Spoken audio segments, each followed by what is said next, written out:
오늘 전교인 성경통독 23번째 미가서, 나훔, 하박국, 스바냐까지 4권의 성경의 책을 읽어드리는데요.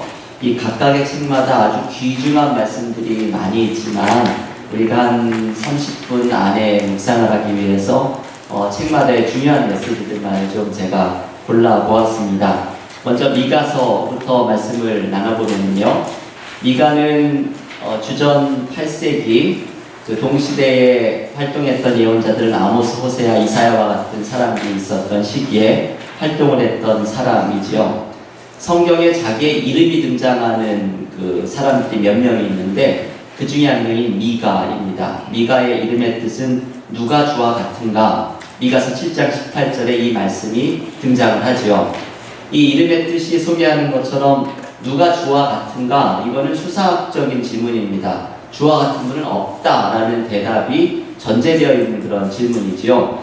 미가서는 주님과 하나님과 같은 분은 없다라는 아주 차별적인 하나님의 특별한 은혜들을 경험했던 예언자임이 분명합니다. 그래서 자기가 발견했던 하나님의 그 특별한 모습들, 특별한 은혜들을 선포했던 예언자인데 이 미가서를 읽어보면 미가서 당시의 상황이 3장 6절에 그런 말씀이 있죠. 밤에 거하는 것처럼 이상을 보지 못하는 당시 하나님의 종들, 하나님의 말씀을 듣지 못하고 있었던 시대 속에 미가는 하나님의 차별적인 은혜를 경험하고 그래서 3장 8절에 보면 성령으로 충만해져서 능력과 정의와 용기로 충만해져서 예언활동을 했던 사람이다 라고 소개를 합니다. 저는 미가서 3장 8절을 읽을 때마다 늘 이제 저를 반성을 하거든요. 나도 이런 사람이 되어야 되는데 성령으로 우리 모두가 이런 사람이 되어야 되죠. 성령으로 충만해서 능력과 정의와 용기로 충만해지는 사람들이 되어야 하는데 이것이 미가가 경험했던 본인이 받았던 소명의 그 뜨거웠던 마음입니다. 미가서에는 하나님께서 남유다를 심판하시는 여러 가지 이유들이 소개가 되는데 그 중에 하나만을 함께 읽어볼 것은 미가서 3장 11절입니다. 한번 펴셔서 미가서 3장 11절 우리 성경을 덮지 마시고 아니면은 표시를 해놔가지고 자주자주 요 말씀들을 같이 읽어보겠습니다. 미가서 3장 11절 한 목소리로 같이 읽어볼까요? 그들의 우두머리들은 뇌물을 위하여 재판하며 그들의 제사장은 싹스를 위하여 교훈하며 그들의 선지자는 돈을 위하여 점을 치면서도 여호와를 의뢰하여 이르기를 여호와께서 우리 중에 계시지 아니하냐 재앙이 우리에게 임하지 아니하리라 하는도다. 이게 미가가 지적을 하는 남유다의 잘못 중에 하나입니다. 사회적인 부정이 여러 모습들을 지적하는 가운데 돈에 혈안이 되어 있는 사람들을 이렇게 이야기를 하고 있죠. 거기 등장하는 재판관들, 제사장들, 그리고 예언자들 전부 돈을 받고 사람들을 즐겁게 하는 일들을 해주는 돈에 혈안이 되어 있는 사람들의 모습이 소개가 됩니다. 그래서 차준희 교수는 그 12소 예언서를 연구한 책에서 이 대목을 이렇게 평가를 하죠. 재판관은 법을 팔았고 제사장은 율법을 팔았고 예언자는 사명을 팔았다. 돈을 받고 이 모든 것들을 팔고 돈에 혈안이 되어 있었던 그 사회의 모습을 꼬집는 표현입니다. 근데 이러한 불의한 삶을 살아가면서도 지금 읽었던 이 3장 11절 말씀에는 하나님이 우리와 함께 하신다. 그러니 걱정하지 말아라. 우리는 망하지 않는다. 우리는 복을 받는다. 이 거짓된 위로를 남발했던 사회가 바로 이 미가가 속해 있었던 남유다의 사회의 모습이었죠. 그래서 미가는 이러한 사람들을 위해서 아니다. 하나님께서 심판하실 것이다. 말씀을 하면서 이어지는 미가서 3장 12절에 보면 엄청난 메시지를 전합니다. 그것은 예루살렘이 멸망할 것이다. 당시의 사람들은 꿈도 꾸지 못했던 하나님이 임재하시겠다고 약속했던 시온이 무너진다는 이 미가서가 특별한 것 중에 하나는 예언자들 중에 예루살렘 성전의 멸망을 제일 최초로 예언한 선지자가 바로 미가라는 선지자입니다. 미가는 위로를 전하는 돈을 받고 예언활동을 하는 사람들과는 달리 하나님께서 너희를 심판하실 것이고 성전은 무너질 것이다 라는 이 엄청난 심판의 메시지를 선포했던 사람입니다. 그래서 미가는 회복을 위해서 아주 중요한 말씀을 전하죠. 미가서의 저의 책의 제목을 제가 정해본 것은 여호와께서 너에게 구하시는 것이라고 정하였습니다. 미가서 6장 8절의 표현을 그대로 썼는데요. 미가서 6장 8절, 미가서의 암송 구절이면서 예언서 전체에서 제일 중요한 말씀을 하나 꼽으라고 한다면 아마 많은 사람들이 미가서 6장 8절을 꼽을 것입니다. 왜냐하면 이 예언자의 메시지를 이 한 절이 잘 정리를 해주고 있기 때문이죠. 미가서 6장 8절 한 목소리로 읽어보겠습니다. 사람아, 주께서 선한 것이 무엇임을 내게 보이셨나니 여호와께서 내게 구하시는 것은 오직 정의를 행하며 인자를 사랑하며 겸손하게 내 하나님과 함께 행하는 것이 아니냐. 하나님께서 원하시는 것이 무엇인지를 분명하게 이야기를 합니다. 그 위에 두 절을 보면 하나님께서 너희들의 예배를 기뻐하시겠느냐라는 질문을 던지면서 하나님이 너희들에게 원하시는 것은 미가서는 이렇게 이야기하죠. 세 가지이죠.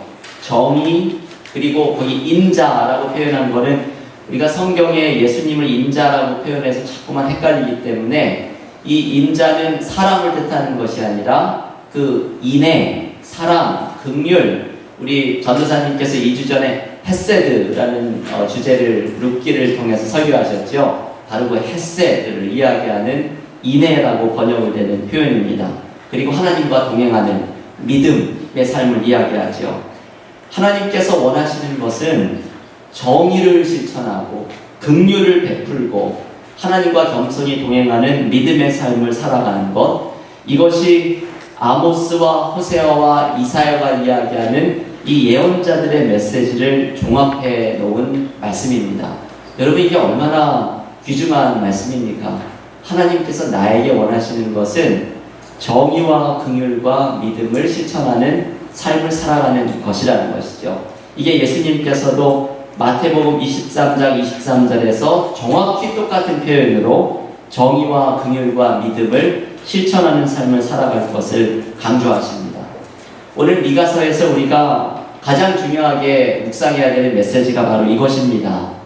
나는 하나님께서 요구하시는 삶을 살아가는지, 나의 삶 속에 정의와 긍휼과 믿음이 넘치는 삶을 살아가고 있는지, 이 하나님의 원하시는 삶이 우리들에게서 펼쳐지는 은혜가 있기를 간절히 기원합니다.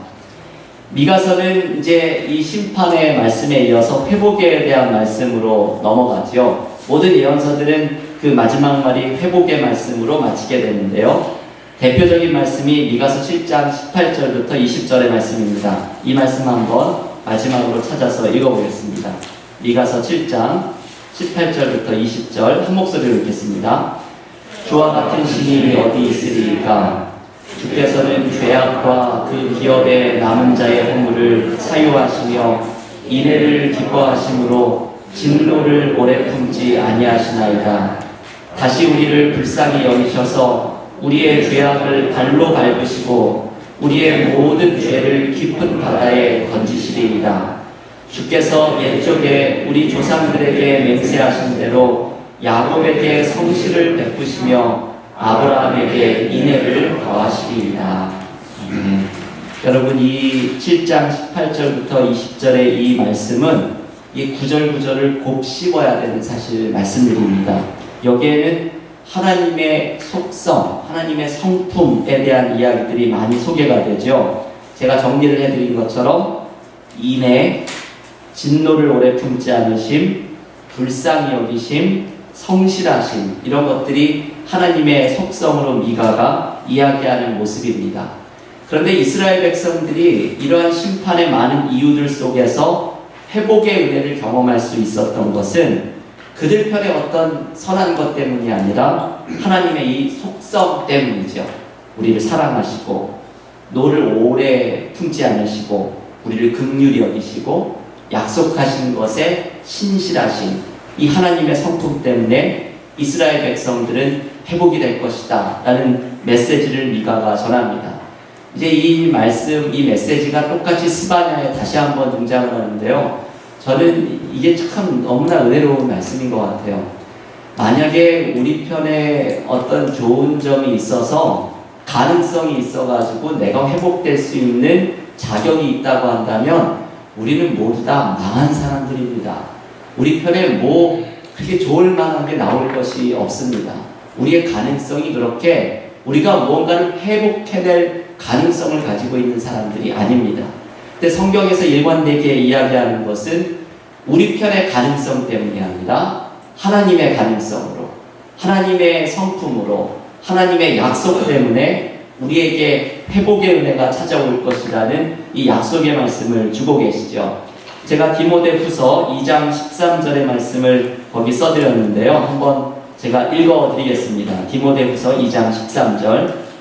우리는 미쁨이 없을지라도 주는 항상 미쁘시니 자기를 부인하실 수 없으시리라. 이 성경에서 이야기하는 미쁨은 신실하다라는 의미거든요.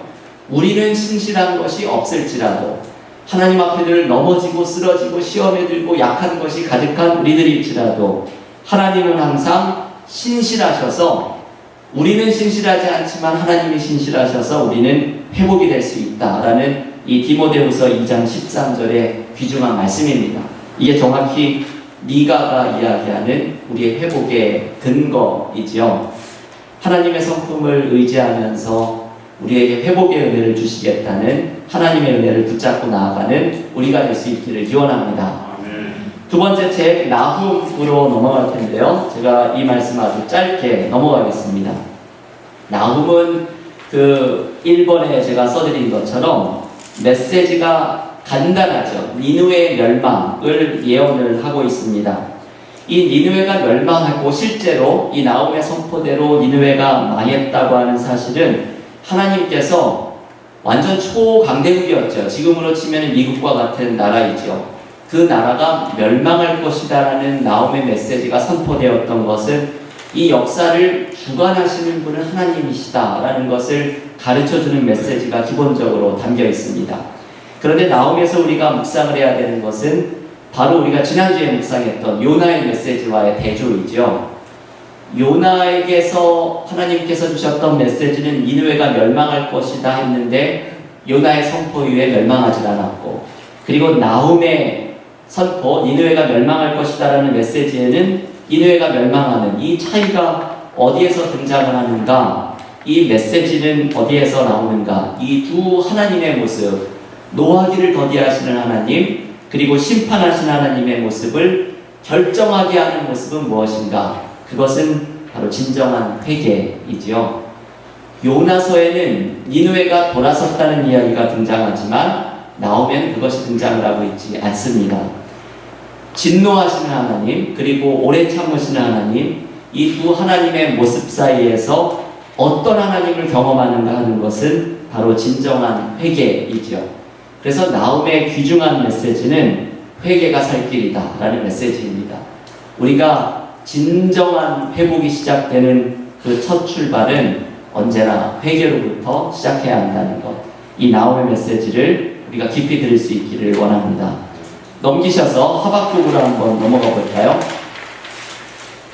하박국은 제가 듣기로는 교회 여러분들께서 몇 번을 읽으셨다고 새벽 기도에서 들었습니다. 여러 교우들께서 메시지도 나눠주셨고 또 읽으신 묵상도 나누셔서 제가 볼 때는 하박국 전문가들이 다 되어 있으시지 않을까 하는 생각이 드는데요. 하박국에는 중요한 메시지가 이것이죠. 하박국 2장에 등장하는 하박국의 그 질문을 묵상을 해야 됩니다. 하박국은 하나님께서 바벨론을 들어서 남유다를 징계하시겠다고 하는 말씀에 이게 이해할 수가 없어서 하나님 앞에 화를 내고 묻고 따지는 이 대화의 장면이 등장을 하지요. 그런 하박국에게 하나님께서는 세 가지의 답변을 주시는데 하박국 2장 3절과 4절에서 이 말씀이 소개가 됩니다. 한번 이 말씀을 한 목소리로 같이 하박국 2장 3절과 4절을 함께 읽겠습니다. 이 묵시는 정한 때가 있나니 그 종말이 속히 이르겠고 결코 거짓되지 아니하리라. 비록 더딜지라도 기다리라. 지체되지 않고 반드시 응하리라. 보라, 그의 마음은 교만하며 그 속에서 정직하지 못하나 의인은 그의 믿음으로 말미암아 살리라. 이 말씀이 하박국이 아주 중요한 말씀인데요. 여기서 하나님께서 질문하고 있는 하박국에게 세 가지의 대답을 주시죠. 하박국의 질문은 어떻게 하나님께서 그 악한 바벨론을 통해서 남유다를 징계할 수 있습니까? 라는 질문에 하나님께서는 첫 번째 이렇게 대답하십니다. 바벨론, 그 악한 바벨론도 내가 심판할 것이고, 그리고 남유다 너희는 내가 구원할 것이다. 그런데 그것은 내가 정한 때에 이룰 것이다. 이게 하박국 2장 3절의 상반절에서 주시는 말씀입니다. 두 번째 대답은 이 하나님의 약속의 말씀, 이것이 이루어지는 것이 좀 더딜 것인데 더딜지라도 기다려라 라는 말씀이 하박국 2장 3절 하반절에 주고 있죠. 그리고 마지막 세 번째 말씀은 하박국 2장 4절이죠. 의인은 믿음으로 말미암아 살리라. 이게 바울이 로마서에서도 인용하는 아주 귀중한 말씀인데, 여기에서의 믿음은, 이 성경의 믿음은 여러 가지 모습으로의 번역이 가능합니다. 그 중에 하나가 바로 신실함이죠. 영어로는 faithfulness, 무언가에 아주 그 마음을 다해서 변함이 없는 이 모습을 가리키죠. 의인은 신실함으로 살 것이다 라고 번역해도 괜찮은 이 하박국 2장 4절의 말씀은 의인이 삶의 절망 속에서도 하나님께서 하나님의 때에 이루실 것이라는 이 약속을 굳게 붙잡고, 그리고 더딜지라도 기다리라는 하나님의 말씀을 신실하게 붙잡고 살아가는 사람들은 결국 이 은혜를 경험하게 될 것이다 라는 이 하박국에게 주셨던 하나님의 말씀입니다. 이 말씀이 참 귀하죠. 하박국이 우리에게 가르쳐주는 믿음의 모습은 그래서 기다림입니다. 나에게 주신 하나님의 약속. 그런데 그 약속이 하나님의 정한 때에 이루어질 것을 신뢰하면서 비록 더딜지라도 그것을 의지하고 기다리면서 나아가는 사람, 이게 바로 하박국이 이야기하는 믿음의 모습입니다. 우리의 삶에 문제들이 있을 때 이 하박국의 메시지를 실천하는 것은 사실은 좀 어렵죠. 하나님께서 도대체 언제까지 기다려야 합니까? 우리의 삶에 불평들이 터져나올 때가 많지만, 하나님이 주신 약속을 받은 사람들, 이 사람들은 이 하박국이 받았던 이 메시지, 더딜지라도 기다리라 라는 말씀 속에 이 신실함 속에 하나님의 특별한 은혜를 경험하는 이 하박국의 메시지를 우리의 마음으로 들을 수 있으면 좋겠습니다. 하나님은 하박국을 통해서 5가지의 화해 선언을 하박국이라는 책에서 주는데요. 그 중에 제가 제일 마지막 화선언만을 나누려고 하는데, 그것은 우상을 섬기는 사람들에 대한 것입니다. 여러분, 하박국 2장 19절을 한번 펴서 같이 읽어보실까요?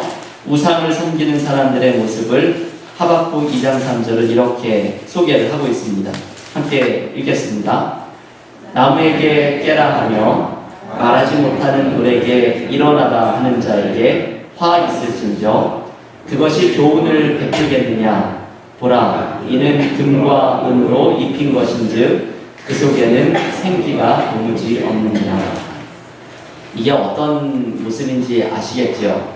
돌이나 나무의 형상을 신이라고 섬기면서 나무를 향해서 깨라, 그 이 죽어있는 나무를 신이라고 부르면서 자기의 소원을 비는 것이죠. 그리고 돌을 향해서 일어나라 하는 굉장히 어리석은 일을 하고 있는 사람을 가리킵니다. 그런데 나무와 돌에게 깨어나라, 일어나라 100번, 1000번을 이야기한다고 한들 그들이 깨어날 리가 없는 것이죠. 하박국은 이 엉뚱한 것을 의지하고 있는 사람들에게 살아계신 하나님을 의지할 것을 초대합니다. 이게 하박국 2장 20절의 말씀인데요. 오직 여호와는 그 성전에 계시니 온 땅은 그 앞에서 잠잠할지니라 하시니라. 이게 보통 예배를 시작할 때에 그 예배에 부름할 때에 이 말씀을 많이 읽습니다. 하박국 2장 20절. 이 말씀은 하나님께서 이곳에 계시니 그 앞에 모든 것을 내려놓고 예배하며 나아가라 라는 초대의 말씀이죠.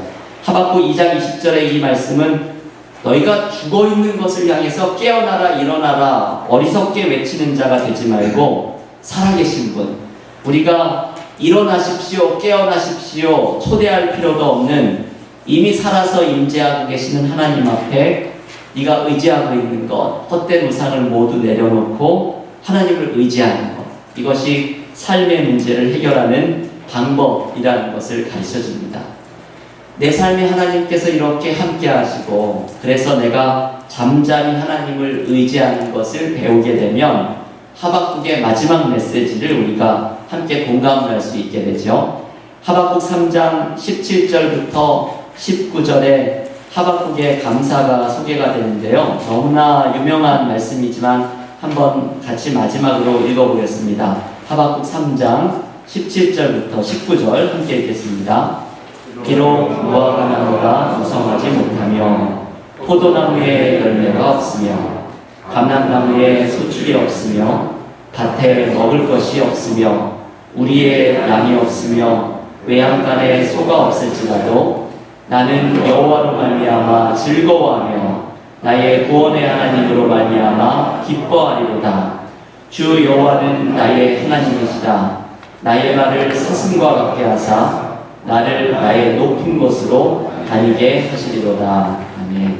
이 하박국의 기도의 마지막 장면인데 하박국에서 또 가장 유명한 대목 두 번째가 바로 이 말씀이지요. 하박국의 이 감사는 비록 무엇이 없어도 라는 표현이 반복이 됩니다. 비록 무엇이 없고 삶의 상황에 무엇이 없을지라도 하박국이 감사할 수 있었던 이유는 바로 하나님 자신 때문이죠.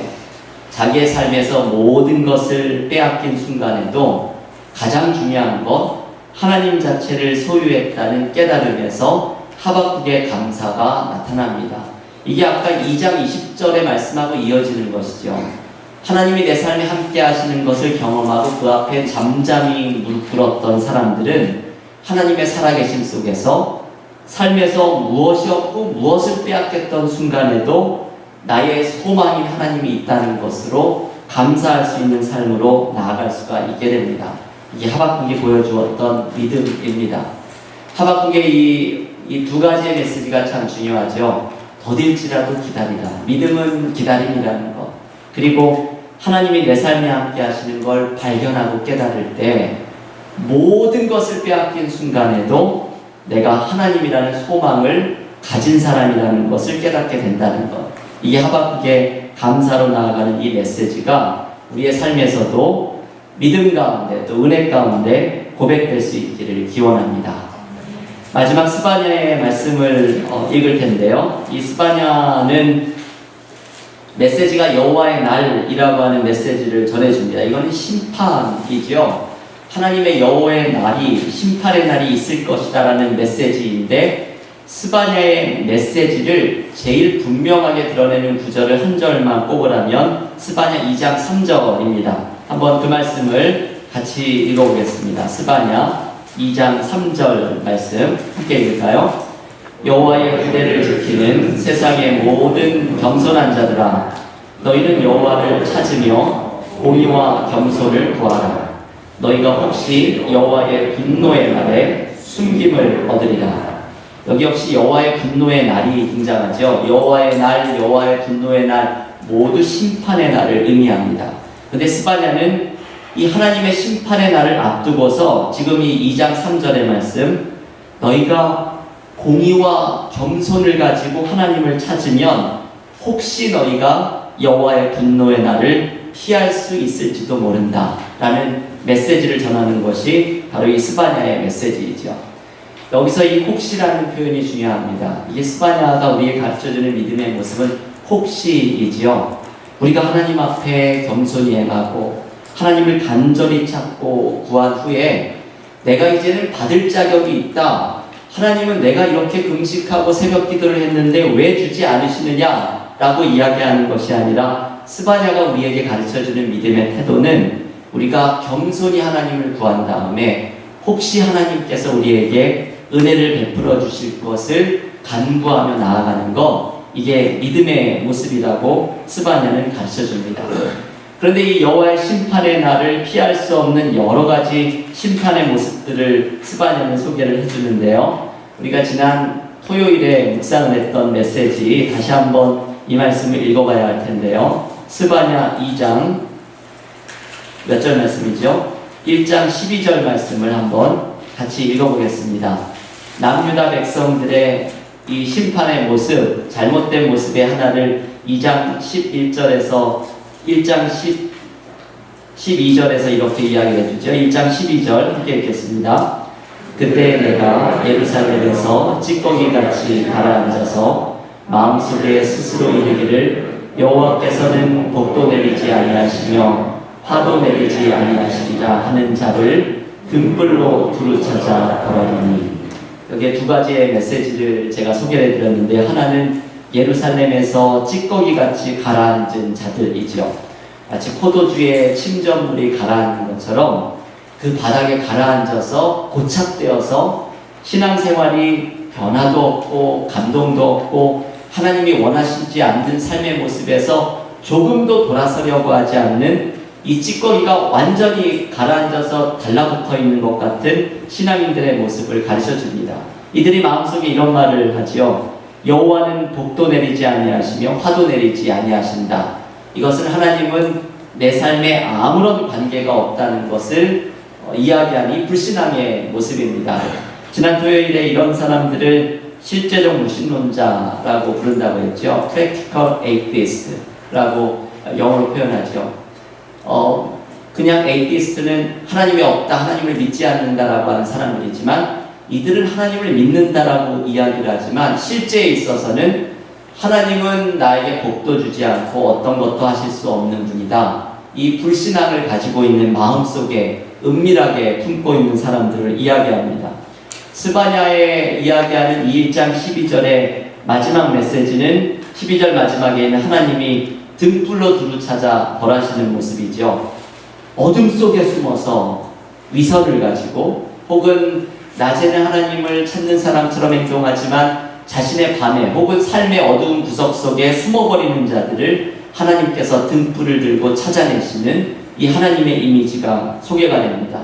이 모습들은 이 여호와의 심판의 날 앞에 왜 우리가 심판을 받는지의 모습들을 이렇게 소개를 하는 것이죠. 하나님의 어둠 속에 있는 자들 이렇게 색출해서 하나님의 심판의 날에 하나님의 심판을 받도록 만들 것이다 라는 말씀을 소개를 합니다. 스바냐는 이 아주 엄중한 경고의 말씀들을 전한 후에 모든 예언서들이 그렇죠. 마지막은 회복에 대한 말씀으로 마치게 되는데, 여기서 한 구절을 한번 찾아볼까요? 스바냐 3장 9절부터 20절까지가 회복의 말씀이 소개가 되는데, 아마도 제일 유명한 말씀이 3장 17절의 말씀일 것입니다.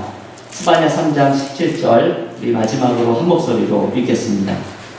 너희 하나님 여호와가 너희 가운데 계시니 그는 구원을 베푸실 전능자이시라. 그가 너로 말미암아 기쁨을 이기지 못하시며 너를 잠잠히 사랑하시며 너로 말미암아 즐거이 부르시며 기뻐하시리라 하리라. 이 스바냐 3장 17절 말씀은 우리가 이렇게 좀 암송할 만한 귀중한 말씀이죠. 여기에서 이야기하는 것은 하나님이 우리를 얼마나 사랑하시는지입니다. 우리를 너무나 사랑하셔서 우리를 보고 기뻐하시고 즐거워하시고 사랑하시는 것에 참지 못하시는 하나님의 모습이 소개가 됩니다. 아까 우리가 묵상했던 말씀, 우리 편에 선한 것이 있기 때문이 아니라 하나님께서 우리를 사랑하시는 것에 기쁨을 이기지 못하시기 때문에, 하나님의 이 모습 때문에 우리는 회복의 은혜를 경험할 수 있게 된다는 것이죠. 제가 가끔 가다가 다시 펴보는 책이 있습니다. 오늘도 그 책을 한번 다시 펴보고 왔는데요. 브레너 매닝의 모든 것이 은혜다라는 이 자서전이거든요. 제가 그 책에서 늘 감동을 받는 것은 이 대목 때문이죠. 엄청난 사역자였죠. 설교를 하고 집회를 하면 수많은 사람들이 하나님께로 돌아갔던 그런 사역자였죠. 그런데 이 브레넌 매닝이 모든 것이 은혜다라는 책에서 깜짝 놀랄 고백을 하는데, 그것은 자기가 알코올 중독자로 평생을 고통을 받았고 씨름을 했고, 그래서 하나님 앞에 나 같은 사람이 하나님의 일을, 이 집회를 할 수 있는 자격이 있습니까? 이거를 늘 물었던 사람이었다는 것이 그 책에 소개가 됩니다. 근데 이 사람이 그 자기의 알코올 중독의 그 어두운 구석의 씨름을 이 자서전 책에서 그걸 소개하는 이유가 있죠. 그게 마지막 자기가 전할 만한 메시지라고 생각을 하기 때문입니다. 나는 이렇게 자격이 없지만 나를 통해서 하나님께서는 일하셨고, 그리고 나는 이렇게 아무것도 내세울 것이 없지만 하나님은 나를 너무나 사랑하셨다는 것. 이 하나님의 무조건적인 사랑, 내가 자격이 있어서나 내가 선한 것이 있어서나 나에게 가능성이 있어서가 아니라 이 스바냐 3장 17절에 이야기하는 것처럼 나를 보고 기뻐서 어쩔 줄 몰라 하시는 우리 교우들 중에서 요즘 손자를 보신 분들 혹은 손녀를 보신 분들은 이 메시지가 아마 이해가 되실 겁니다. 그 손자 손녀를 보면 기뻐가지고 어쩔 줄을 모르는 이 모습이 하나님께서 우리를 바라보시는 모습이라는 것이죠. 이게 내 편에 아무것도 선한 것이 없을 때에 하나님의 나를 보고 기뻐서 어쩔 줄 모르시는 이 사랑으로 우리가 회복될 것이다. 이것이 스바냐가 여호와의 심판의 날을 전하면서 우리가 회복될 수 있는 가능성을 바로 이 하나님의 사랑에서 찾고 있습니다. 그래서 스바냐는, 저는 이 책의 제목을 여호와의 날, 학자들은 여호와의 날이라고 정하겠지만 저는 하나님의 사랑이라고 정해보았습니다. 우리를 보고 기뻐서 어쩔 줄 모르시는 무조건적인 사랑을 베푸시는 하나님의 사랑을 우리가 굳게 붙잡고 하나님과 동행하는 믿음의 삶이 될 수 있기를 간절히 기원합니다.